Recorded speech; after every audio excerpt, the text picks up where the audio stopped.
जय मां, जय जय मां। श्री जीवन सूत्र अध्यात्म सत्संग सत्र के 34वें दिवस में आप सबका हार्दिक स्वागत है। श्रीमद् भगवत गीता के पावन सानिध्य में हम सब अपने जीवन को सुखमय जी करके, आनंदमय जी करके परमात्मा की प्राप्ति कैसे कर सके, इस विषय पर अपनी चर्चा चल रही है। गीता जी के प्रथम अध्याय के 7वें श्लोक की चर्चा चल रही थी, जिसमें दुर्योधन गुरु द्रोणाचार्य को पांडव सेना के वीरों का विस्तार से वर्णन करने के पश्चात कौरव सेना में जो जो योद्धा है उनकी तरफ गुरुदेव का ध्यान आकर्षण करते हुए कहते हैं, अस्माकं तु विशिष्टायतानि बोध द्विजोत्तम नायका मुंसेनस्य संज्ञार्थम तान् ब्रवीमि। यह श्लोक प्रारंभ होता है अस्माकं शब्द से। अस्माकं यानी कि हमारी सेना। हे गुरुदेव, मेरी सेना में, अपनी सेना में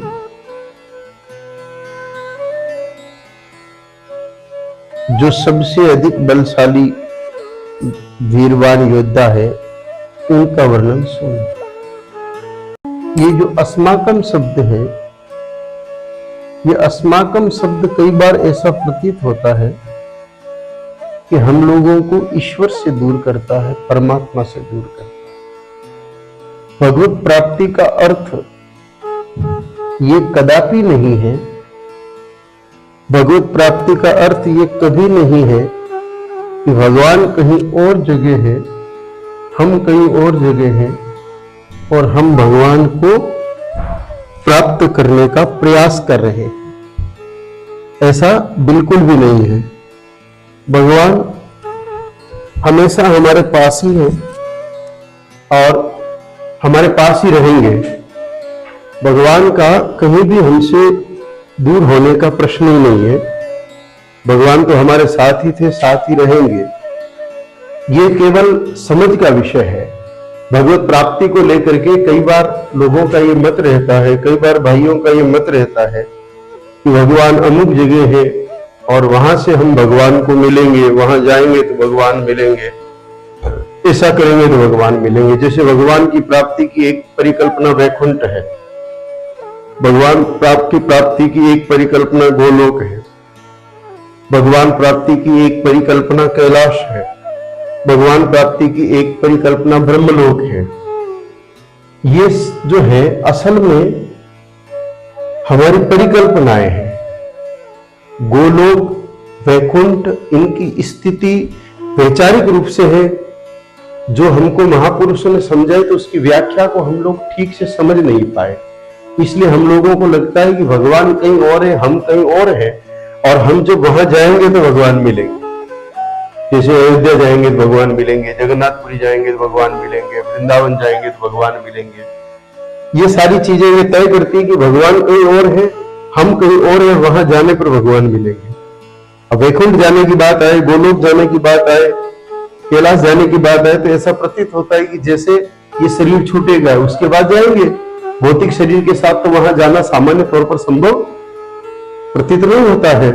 तो वहां जाने के लिए कोई को दिव्य शरीर धारण करना पड़ेगा, और दिव्य शरीर धारण करने के लिए हमें वर्तमान शरीर को त्यागना पड़ेगा। तो वो तो मृत्यु के बाद ही संभव है। वह तो मृत्यु के, इस शरीर की मृत्यु के बाद ही संभव है। जबकि वास्तव में भगवत प्राप्ति का अर्थ पूरा वैचारिक है, क्योंकि भगवान तो हमारे पास ही है, हमारे साथ ही है, क्योंकि हम भगवान से ही प्रकट हुए हैं। भगवान ने बनाया और अपने में से ही बनाया, कोई अलग से बाहर से कोई तत्व इकट्ठा नहीं किया। पंच भौतिक पदार्थों को तो ब्रह्मा जी ने इकट्ठा करके शरीर बनाया। ब्रह्मा जी ने जीव थोड़ी बनाया, ब्रह्मा जी ने तो देह बनाई। पंच भौतिक तत्वों को इकट्ठा करके ब्रह्मा जी ने देह बनाई, और जीव तो प्रभु से ही प्रकट हुआ और प्रभु ने ही प्रकट किया। इसलिए उनसे पृथक तत्व नहीं और उनसे पृथक हम नहीं है। तो भगवान से दूर करने वाला शब्द जो है वो ये अस्माकम है, क्योंकि हमारा शब्द कब पैदा होता है? जब हम होते हैं। मैं और मेरा, हम और हमारे, तो मैं से मेरा पैदा होता है। तो जब हम ईश्वर से अलग, प्रभु से अलग, परमात्मा से अलग मैं की कोई कल्पना करते हैं, तब जाकर के संसार में बहुत सारी चीजें मेरी या मेरे रूप में प्रकट होती है। और जैसे ही हम प्रभु से अलग मैं की कल्पना करते हैं, हम भगवान से दूर हो गए। भगवान से दूर होना ही भगवान का विरह, भगवान को पाने की इच्छा, ये सारी चीजें उसके बाद लागू होती है। लेकिन जब हमें इस बात का एहसास हो जाए कि मुझे भगवान ने प्रकट किया, अपने में से ही प्रकट किया, और ये जो सब कुछ है पसारा, ये भी भगवान ही है। ये सृष्टि जो है ये भी भगवान से बाहर नहीं है, भगवान से अलग नहीं है। तो जब सब कुछ भगवान ही है तो वह भगवान से दूर कहां है? जब मैं भगवान से दूर नहीं हूं तो फिर मेरा क्या? जो कुछ है वो भगवान का ही तो है, जो कुछ है वो ईश्वर का ही तो है, जो कुछ है वो प्रभु का ही तो है। तो जब अस्माकम शब्द हटता है, मेरा शब्द हटता है, मैं शब्द हटता है, तो परमात्मा तत्क्षण प्रकट होकर के एक तरह से भगवत प्राप्ति हो जाती है। भगवत प्राप्ति का और सरलतम अर्थ हर वस्तु में, हर विषय में, हर व्यवहार में, हर जगह हम ईश्वर को देखें, चारों तरफ प्रभु को देखें। सिया राम मैं सब जग जानी, तुलसी बाबा ने जो ये बात कही ना कि सिया राम मैं सब जग जानी, जग का मतलब संसार मात्र नहीं, विचार भी उसमें सम्मिलित है। जग का अर्थ हम कई बार भौतिक जग को ही जगत समझ लेते हैं। अब भौतिक जगत में तो हमने कि सिया राम मैं सब जग जानी, तो माला में भी राम जी है, अलमारी में भी राम जी है, स्वान में भी राम जी है, हाथी में भी राम जी है, घोड़े में भी राम जी है, सब जगह राम ही राम है। मनुष्य में भी राम है, भिखारी में भी राम है, राजा में भी राम है, प्रजा में भी राम है। तो सब जगह भौतिक पदार्थों में राम है, तो फिर हमारे विचारों में राम कैसे नहीं है? और असल में विचारों में राम है तभी सब जगह राम है। अगर विचारों में राम नहीं है तो अन्य जगह राम कैसे आ सकते हैं? विचारों में राम जी के आए बिना अन्य जगह राम जी के आने का प्रश्न ही पैदा नहीं होता। इसलिए सबसे पहले हमें भगवत प्राप्ति करनी है तो हमें हमारे विचारों में भगवान को प्रकट करना पड़ेगा। विचारों में जब भगवान विराज जाएंगे तो सब कुछ भगवान का नजर आएगा। कर्म भी भगवान का, धर्म भी भगवान का, मर्म भी भगवान का, व्यवहार भी भगवान का, विचार भी भगवान का, भौतिकता भी भगवान की, सूक्ष्मता भी भगवान की, आकार भी भगवान का, निराकार भी भगवान का। कुछ भी भगवान से परे होगा ही नहीं। अब जो भगवान से कुछ परे है ही नहीं तो हमारे इर्द गिर्द चारों तरफ विचारों में भी भगवान है, सपनों में भी फिर भगवान ही आएंगे। स्नान करते समय साधारण से साधारण जल हमें गंगा जी या नर्मदा जी जैसा प्रतीत होगा। आहार में हमें ऐसा लगेगा कि हमारी थाली अभी अभी तो माता अन्नपूर्णा परोस करके गई है। हमारे अगर कोई रोग व्यवहार चल रहा है और उसके लिए औषधि ग्रहण कर रहे हैं तो हमें लगेगा कि अभी अभी तो भगवान ने अश्विनी कुमारों को भेजा था और अभी अभी तो वो हमें औषधि प्रदान करके गए हैं। हमें हर जगह, हर क्षण, हर पल हरि ही हरि के स्वरूप में किसी न किसी भांति भगवत दर्शन होते रहेंगे। यही असल में भगवत प्राप्ति है। अगर आप ये विचार कर रहे हैं कि भगवान आपको सदा सदैव के लिए ऐसे चार भुजानाथ के रूप में या मोर मुकुट बंसी वाले के रूप में मिल जाएंगे तो नहीं मिलेंगे। हाँ, वो यदा कदा दर्शन उस रूप में दे सकते हैं आपको। आपकी भक्ति अगर प्रबल है तो भगवान आपको वैसा रूप बना करके कुछ समय के लिए दर्शन दे सकते हैं, कुछ क्षणों के लिए दर्शन दे सकते हैं। एक आध बार आपसे प्रसाद पा सकते हैं आपके हाथ से, अगर वो भी आपकी भक्ति के स्तर अगर निष्काम और उच्चतम स्त्री है। आपकी भक्ति में 1% भी कहीं दिखावे वाला भाव नहीं है। भक्ति गुप्त भी हो सकती है, भक्ति अत्यंत गुप्त भी हो सकती है। एक व्यक्ति के जीवन की घटना आती है कि वह व्यक्ति बहुत प्रयत्न करने पर भी सारी जिंदगी कभी अपने मुख से भगवान का नाम नहीं बोला।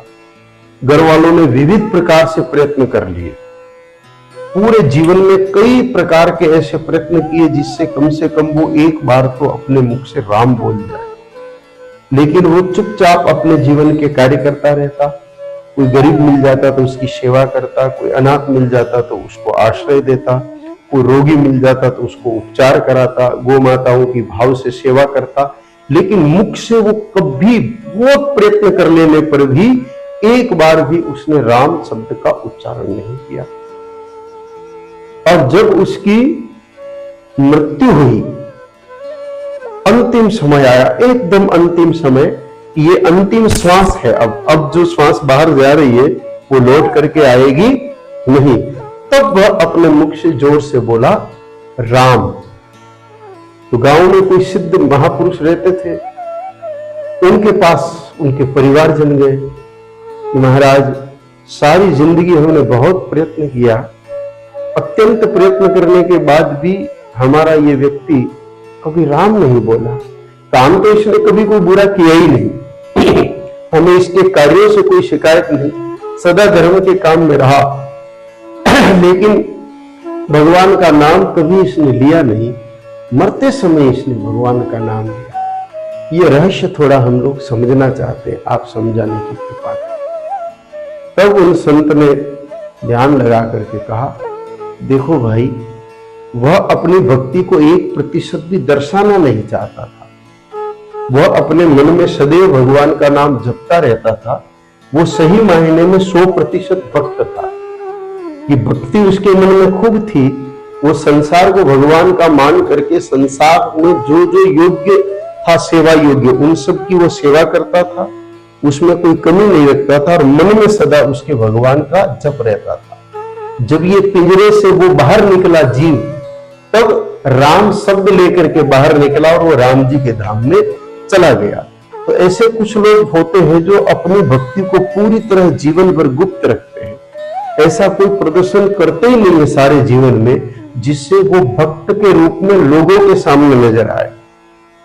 तो ऐसे भक्तों को भगवान यदा कदा किसी न किसी रूप में, जैसे कोई ऐसा गुप्त भक्त है और गौ सेवा करता है, तो उसको गोष्ठ में कभी भी भगवान बालक के रूप में दर्शन दे सकते हैं, देते हैं, कईयों को देते हैं, कईयों को हुए हैं, बालक रूप में दर्शन दे सकते हैं, विवाह के मंडप में दर्शन दे देते हैं, कहीं यात्रा प्रवास में दर्शन दे देते हैं, कभी पाथरे के रूप में दर्शन दे देते हैं, लेकिन वो कुछ क्षण के लिए होगा। तो उस स्थिति को भगवत प्राप्त नहीं कहा जा सकता। वो स्थिति क्या कहलाती है? भगवत दर्शन स्थिति। क्या कहलाती है? भगवत दर्शन स्थिति। थोड़ी देर के लिए भगवान के स्वरूप का दर्शन हो जाना, जिस रूप में हमारी आस्था है, राम रूप में, कृष्ण रूप में, या और कोई रूप में, शिव रूप में, किसी भी रूप में, जितने भी देवताओं की परिकल्पना, जितने भी देवताओं का उल्लेख, जितने भी देवताओं का विचार हमारे धर्म ग्रंथों में किया है, आपके मन में जैसी आस्था है वैसा दर्शन आपको भगवान दे देंगे। देवी रूप में, शिव रूप में, राम रूप में, कृष्ण रूप में, अन्य किसी रूप में दर्शन देंगे। लेकिन वो स्थिति क्या कहलाएगी? भगवत दर्शन स्थिति कहलाएगी। लेकिन असल में भगवत प्राप्त स्थिति की अगर अपन चर्चा करें तो वह तो एक क्षण के लिए अलग नहीं होना ही प्राप्त है। जैसे मुझे ये घर प्राप्त हो जाए, भौतिक रूप से समझना कि मुझे ये घर प्राप्त हो जाए जिसमें मैं रुका हूं, तो ये प्राप्त हो गया तो ये तो हमेशा के लिए प्राप्त हो गया, और जाएगा तो हमेशा के लिए जाएगा। यूं नहीं कि अभी प्राप्त हो गया, 1 घंटे बाद अप्राप्त है, फिर प्राप्त हो गया, फिर 1 घंटे बाद अप्राप्त है, ऐसा तो नहीं होता है ना। भाई किसी व्यक्ति ने आपके नाम पर जमीन की रजिस्ट्री करा दी तो आपकी हो गई वो जमीन, अब वो आपको प्राप्त है। ऐसा तो नहीं कि अभी रजिस्ट्री करें 1 घंटे बाद वो आपका नहीं है, फिर 1 घंटे बाद आपका वापस हो गया, ऐसा तो नहीं हो सकता ना। प्राप्त हो गया तो वो सदा के लिए है। तो जो भगवत प्राप्त स्थिति की बात करते हैं हम, कि प्रभु हमको मिल जाए, एक बार मिल जाए तो फिर वो अलग हो नहीं सकते, वो फिर हमेशा रहेंगे, हर पल रहेंगे। तो हमारे विचारों में, हमारी क्रियाओं में भगवान की उपस्थिति है तो अस्माकम शब्द आएगा ही नहीं। यही हमको भगवान से दूर कर देता है, क्योंकि अर्जुन ने श्री कृष्ण जी को, अथवा किसी को भी ये नहीं कहा कि हमारी सेना या तुम्हारी सेना। वहां तो बात सीधी थी कि दोनों सेनाओं के बीच में ले चलो। न तो हमारी सेना का उपयोग किया, न उनकी सेना का शब्द का उपयोग किया। अर्जुन ने क्या कहा, हे प्रभु आप दोनों सेनाओं के बीच में ले चलो। और यहां पर ये पहले तो कहा पश्यताम पांडु पुत्राणाम, और फिर आगे इस श्लोक में क्या कहा, अस्माकम, यानी कि वो तो पांडवों की सेना है, उनकी हो गई। अस्माकम यानी कि ये हमारी हो गई। उनका और हमारा, ये जो संसार में किसी भी दृष्टिकोण से हम अगर ले बात को, ये उनका है, ये हमारा है, ये भेद करती है कि हम भगवान से दूर हो जाएंगे। क्यों? क्योंकि संसार तो पूरा ही भगवान का है। अच्छा एक बात बताइए, क्या अफगानिस्तान भगवान का नहीं है? क्या पाकिस्तान भगवान का नहीं है? क्या अमेरिका भगवान का नहीं है? क्या इंग्लैंड भगवान का नहीं है? क्या अमेजन नदी भगवान की नहीं है? जिस प्रकार नर्मदा नदी भी भगवान की है, जिस प्रकार गंगा जी भगवान की है, जिस प्रकार जमुना जी भगवान की है, वैसे नील नदी भी भगवान की है, वैसे अमेजन नदी भी भगवान की है। जिस प्रकार अयोध्या भगवान की है, वृंदावन भगवान का है, जगन्नाथपुरी भगवान की है, द्वारिकापुरी भगवान की है, रामेश्वरम भगवान के है, कैलाश पर्वत भगवान का है, वैसे ही पृथ्वी का एक एक हिस्सा भगवान का ही है। वो पृथक कैसे हो सकता है? क्या आप ऐसा विचार करते हैं कि जब भगवान वाराह ने पृथ्वी को अपनी दाढ़ों पर उठाया था और पृथ्वी को दाढ़ों पर उठा करके और जब भगवान ऊपर लाए थे, तो क्या भारत में लाए थे? बताइए, ऐसा तो नहीं है ना भाई। समुद्र तल में डूबी ही कीचड़ में जो धरती थी, उस धरती को भगवान वाराह अपनी दोनों डाढ़ों पर विराजमान करके लाए। वो तो पूरी पृथ्वी थी, पूरी पृथ्वी थी तो सभी राज्य थे, सभी राष्ट्र थे, 7 द्वीप 9 खंड और समस्त समुद्र उसमें समाहित थे। तो जब भगवान ने पृथ्वी में भेद नहीं किया तो भगवत प्राप्त मनुष्य भेद कर सकता है? तो जब जगत का संपूर्ण भेद खत्म होगा, तब जीव और ब्रह्म का भेद खत्म होगा, और जीव और ब्रह्म का भेद खत्म होने के बाद ही भगवत प्राप्त स्थिति कहलाएगी। इसलिए भगवान को पाने का सही जो तरीका है, उसमें मेरे और तेरे शब्द को खत्म करना पड़ेगा, मेरे और उनके शब्द को खत्म करना पड़ेगा। और विशेष रूप से भगवत प्राप्ति का जो सहज साधन गो सेवा है, क्योंकि भगवान की प्राप्ति में सेवा प्रदान है। ये बात बार बार अपन चर्चा में लाते रहते हैं कि सेवा और सुमिरन मिलकर के ही ज्ञान, और ज्ञान से ही भगवत प्राप्ति, ये एक क्रम है। जब तक सेवा नहीं होगी तब तक आपका सुमिरन व्यर्थ है। भले आप अपनी अंगुली में वो एक आजकल चाइना की, भले चाइना को गाली कितनी दे हो, भारतवासी बहुत सुंदर लोग हैं। भारतवासियों का हृदय इतना विशाल है कि सुबह से शाम तक चाइना को गाली 40 बार देंगे, और अंगुली में भगवान का वो राम राम राम राम जपने वाली बटन वाली जो घड़ी जैसा आता है, वो चाइना का उपयोग करेंगे। गाली कितनी भी दो, भक्ति में भी हम सामान तो चाइना का इस्तेमाल करेंगे। तो वो केवल उस बटन को देखो, हम आपको फिर स्पष्ट कह देते हैं कि 1% भी हम नाम जप के विरोधी नहीं है। अपनी एक श्वास भी बिना नाम जप के निकलनी नहीं चाहिए। हमारी एक श्वास भी नाम जप के बिना निकली तो कोई न कोई विकार घुसेगा। नाम जप की सबसे बड़ी महिमा क्या है? नाम जप हमें विकारों से बचाए रखता है और हमारे विचारों को शुद्ध रखता है। नाम जप का सबसे बड़ा काम यही है। ऐसा थोड़ी है कि राधे जी चाहती है कि हम उनका नाम जपे। उनको क्या जरूरत है हम उनका नाम जपे? श्री राम जी को क्या जरूरत है कि हम राम राम करें? उनको जरूरत है क्या? आपको क्या लगता है? उनको आवश्यकता है कि हम उनका नाम जपे? ये तो हम लोगों को आवश्यकता है। हम जैसे अहंकारी लोग, टूटे फूटे लोग चाहते हैं कि कोई हमारा नाम ले। जैसे कोई कार्यक्रम चल रहा और विशेष आदमी आ जाए, मंच से उसका नाम नहीं ले तो उसको थोड़ा अच्छा नहीं लगता है ना। तो क्या भगवान की स्थिति वैसी हो गई कि उनका नाम लेना पड़े? बताइए, भगवान की स्थिति तो ऐसी नहीं है ना। तो न राम जी को, न कृष्ण जी को, न राधे जी को, न शिव जी को, उनको कोई जरूरत नहीं है कि हम उनका नाम जपे। जरूरत हमको है कि हम उनका नाम जपे। और जरूरत क्या है हमको? हमको जरूरत सिर्फ ये है कि उनका नाम जपने से इतनी शक्ति है उस नाम जप में कि जो अनात्म चिंतन है, जो अनात्म विचार है, जो बुरे विचार है, वो प्रवेश ही नहीं कर पाते, उनको अवसर ही नहीं मिलता। जितने भी बुरे विचार है जगत में, जितने भी नकारात्मक नेगेटिव जो थॉट है, वो कोई भी प्रवेश नहीं कर पाएगी अगर हमारी हर श्वास में आप कुछ भी जपिए, उसके लिए स्वतंत्र है। कोई भी नाम जपिए जो आपको अच्छा लगे, जिनको आप अपना इष्ट मानते हैं, उनका नाम आप जब जपेंगे तो जप में इतनी शक्ति है कि वो उन सारी चीजों को दूर रखेगा। लेकिन जैसे जप खत्म हुआ, उनको मौका मिल जाएगा। जैसे इस प्रकाश में इतनी शक्ति है कि अंधकार को दूर रख सकता है, लेकिन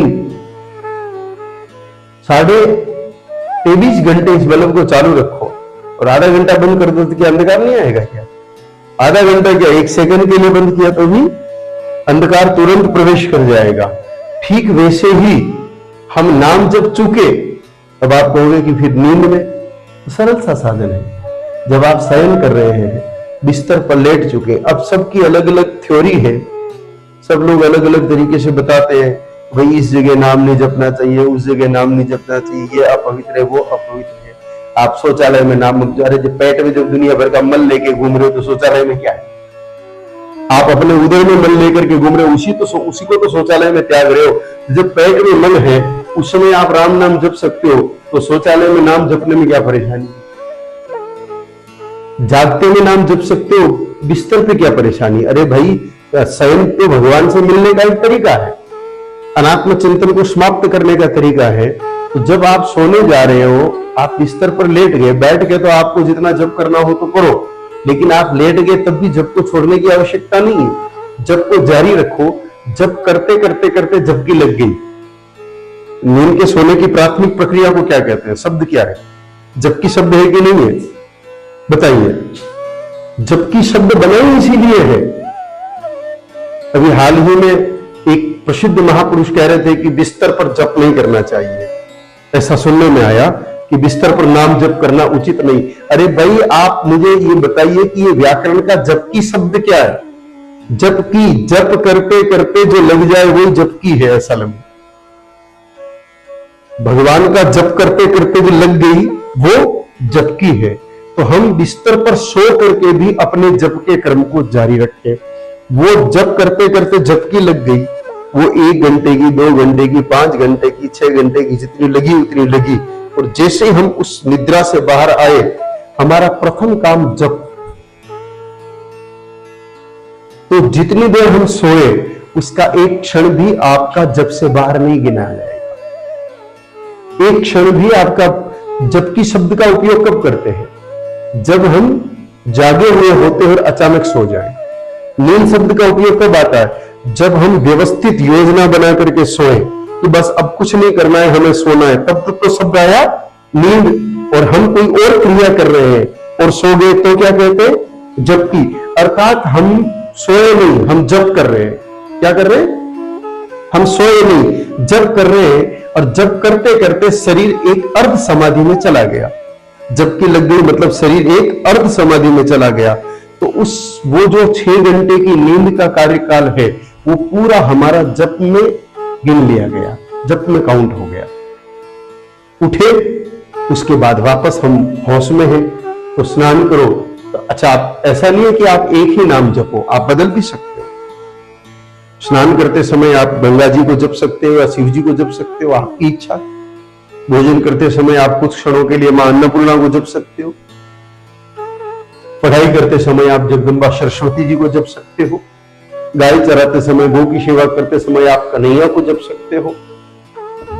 किसी की रक्षा करते समय आप श्री राम जी को जप सकते हो। बदल भी सकते हो, और नहीं बदले तो भी कोई दिक्कत नहीं। क्यों? क्योंकि वो अनेक नहीं है, वो अनेक नहीं है, वो एक ही है। तो आप एक जप भी कर सकते हो। और अगर कभी, क्योंकि कई बार हमारा व्यक्तिगत अनुभव भी है ये, कि साधकों के जप करते करते जप बदल जाता है, कई बार अनायास बदल जाता है।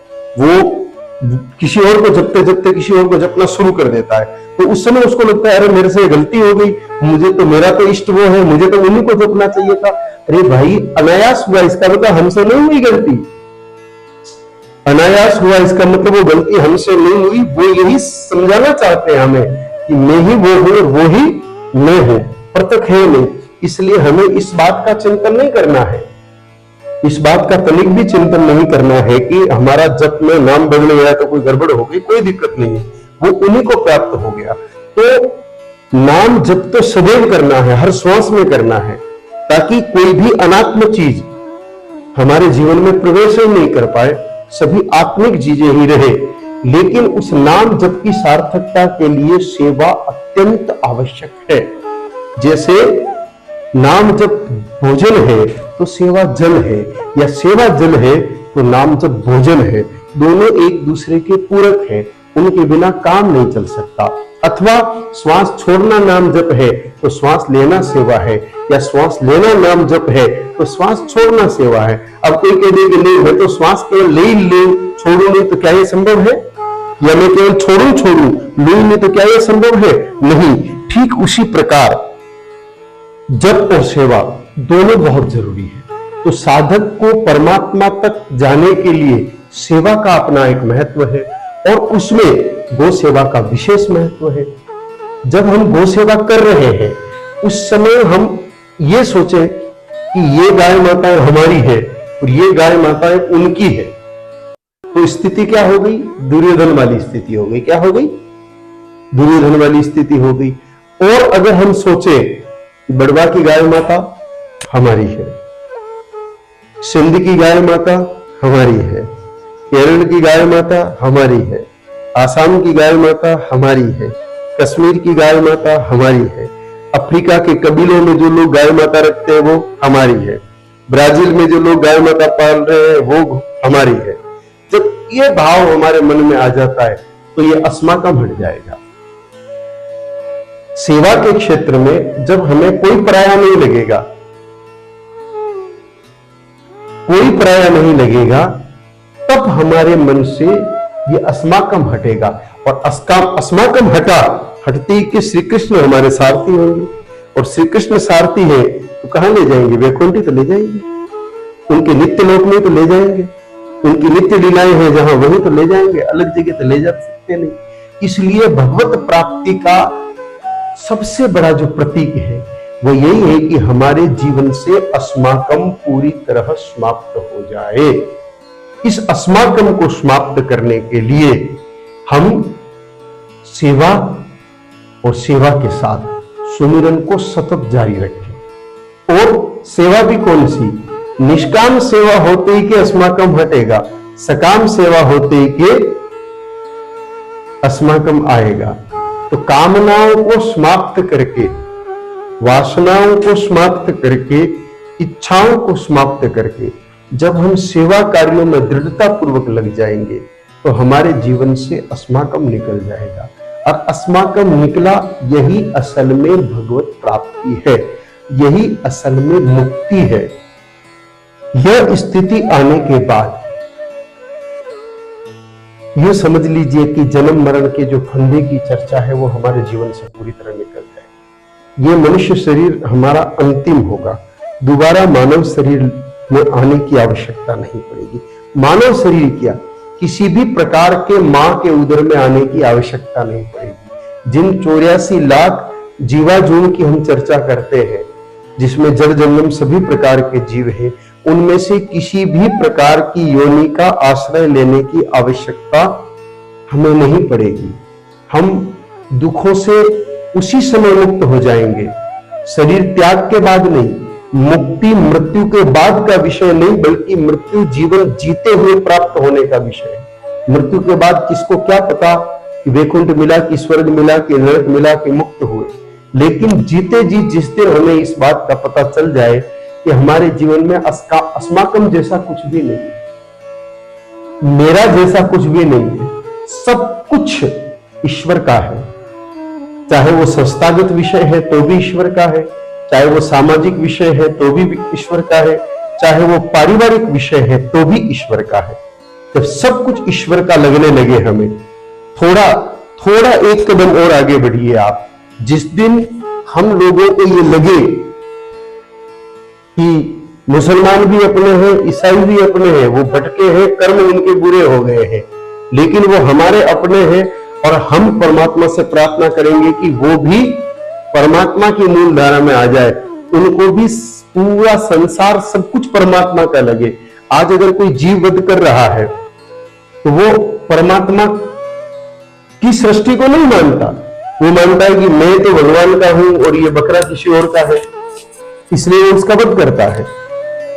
जो लोग किसी भी प्रकार के, चींटी से लेकर, मछली से लेकर, हाथी से लेकर के हवा में उड़ने वाले प्राणी तक का किसी का भी वध कर रहे हैं, इसका अर्थ वो भगवान को नहीं मानते, संसार को भी भगवान का नहीं मानते हैं, वो अपना अलग एक अस्तित्व मानते हैं, इसलिए उस स्थिति में है। तो उस स्थिति से बाहर आने के लिए भगवान की वास्तविक सत्ता को, डुप्लीकेट सत्ता को नहीं, मिथ्या सत्ता को नहीं, वास्तविक सत्ता को मानना पड़ेगा कि संसार बनाने वाला भी भगवान है, संसार को चलाने वाला भी भगवान है, और भगवान ने संसार को बनाया वो भी बाहर से नहीं बनाया, भगवान ने संसार को खुद बनाया और खुद में से बनाया, इसलिए ये भगवान से पृथक नहीं है। तो इनकी कोई भी वस्तु भगवान से अलग नहीं होने के कारण मैं किसी के भी प्रति द्वेष न रखूं और किसी को भी नुकसान न पहुंचाऊं। यह भाव अस्माकं भाव मिटने के बाद पैदा होगा और हम भगवत प्राप्त स्थिति में आ जाएंगे। वही हमारे जीवन का मूल लक्ष्य है। मानव तन पाया, इसका प्रधान लक्ष्य केवल और केवल जीते जी भगवान को प्राप्त कर लेना है। आज का समय तो पूर्ण हुआ, इसलिए आज के सत्र को विराम देते हैं। कल फिर उचित समय पर आप सबसे भेंट होगी। जय मां, जय जय मां। ओम।